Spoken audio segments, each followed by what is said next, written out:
Hi YouTube and baseball card fans.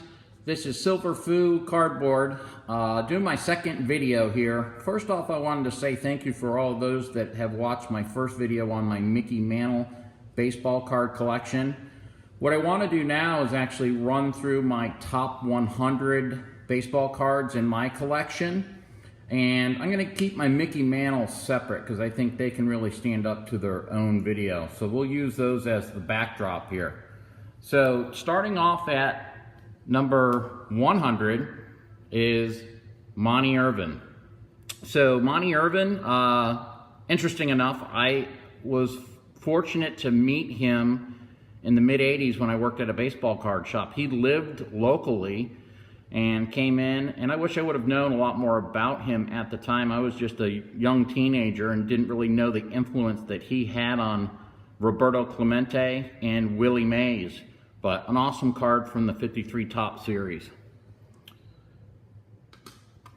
So number 99, interesting selection here, but it's got some significance here. So Masanori Murakami. He's actually the first Japanese baseball player. So I thought I would pick that one up. Next up, number 98, a classic card from the 87 Topps Traded. Greg Maddux in a Gem Mint 10. Number 97.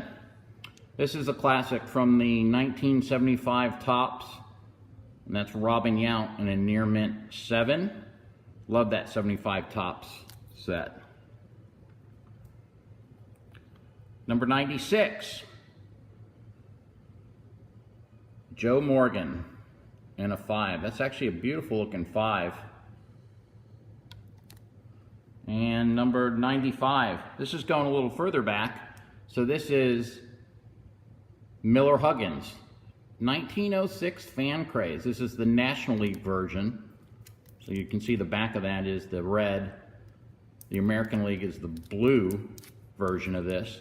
If you're looking for vintage cards and you want to get into something that's a little bit more reasonable, this Fan Craze set is actually one that's fairly reasonable for being over a 100-year-old card set. Moving on, I wanted to kind of mix it up too. I've got some football and a couple basketball in there too, but I've got the 1981 Topps Joe Montana rookie card. And then from a classic set here, the 1951 Bowman Duke Snider. Beautiful looking card for an SGC 50. Moving on, this is interesting. So these two cards here, I got this card first, Arlie Latham.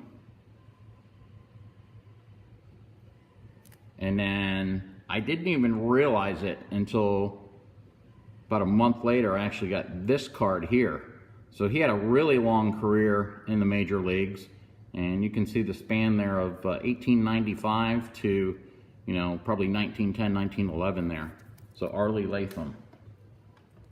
Next up are two cards that I actually had when I was collecting when I was younger. Bought numerous wax packs of this set. The first one is the 1983 Wade Boggs in a 9. And then the 1983 Tony Gwynn in a 9. Love that 83 Topps set. And next up is the Bill Ripken. This is the 1989 Fleer FF era. So pretty interesting card. One that I actually had many years ago. Got rid of it and wanted to have that back in my collection. And then an athlete that was just incredible. If you never saw him play, Bo Jackson, both baseball and football, just amazing what he could do in the two sports.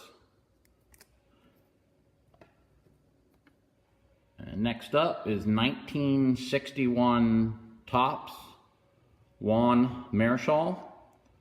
So what an awesome pitcher for the San Francisco Giants. And following up with another pitcher, big in the 1970s, and that's rookie card of Jim Palmer. So we got another rookie card here.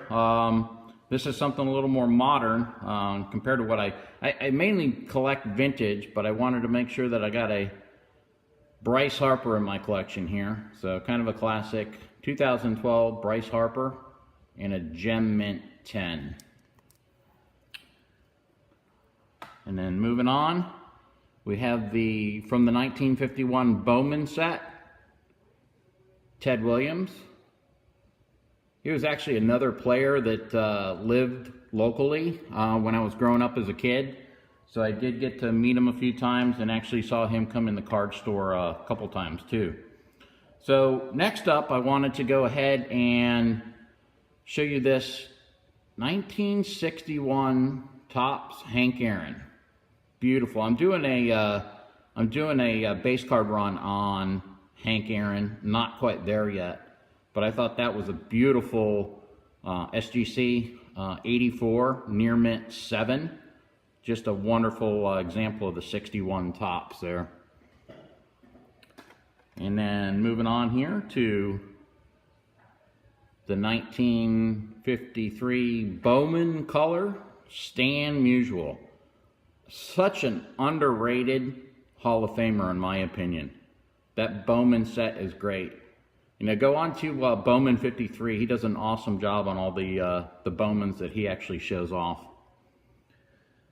Finally, this card is an iconic card. Finally got it in. I love the 1971 Topps. It's my birth year, so I've been doing a lot of collecting of this series here. And this is the classic Nolan Ryan from that set. And continuing on from the same set, the Thurman Munson. Nice second year card here. Prefer that over his rookie card. And not a Hall of Famer, surprisingly enough. And moving on, the next two cards going to be Roberto Clemente. So you've got Roberto Clemente in his last card, 1973 Topps Roberto Clemente. And then the 1972 Topps Roberto Clemente. Love these cards. I actually had those cards many, many years ago and sold them off. And then finally, number 76 in my top 100 is the 1954 Jackie Robinson. So awesome set here, 54 Topps, Jackie Robinson. So I wanted to talk a little bit too. If you take a look here, you've got a cool little backdrop. I actually saw this particular picture or artwork in Dieselot video that he did on his man cave a year or two ago. This is from Tim Carroll. He actually cuts up old junk wax era cards and actually makes this type of artwork. So that's the 51 Bowman, and then he also did it in the 52 Topps. So thanks folks for watching, and I'll be back. Next video is going to be numbers 51 to 75, the best baseball cards in my collection. Thanks and have a great day.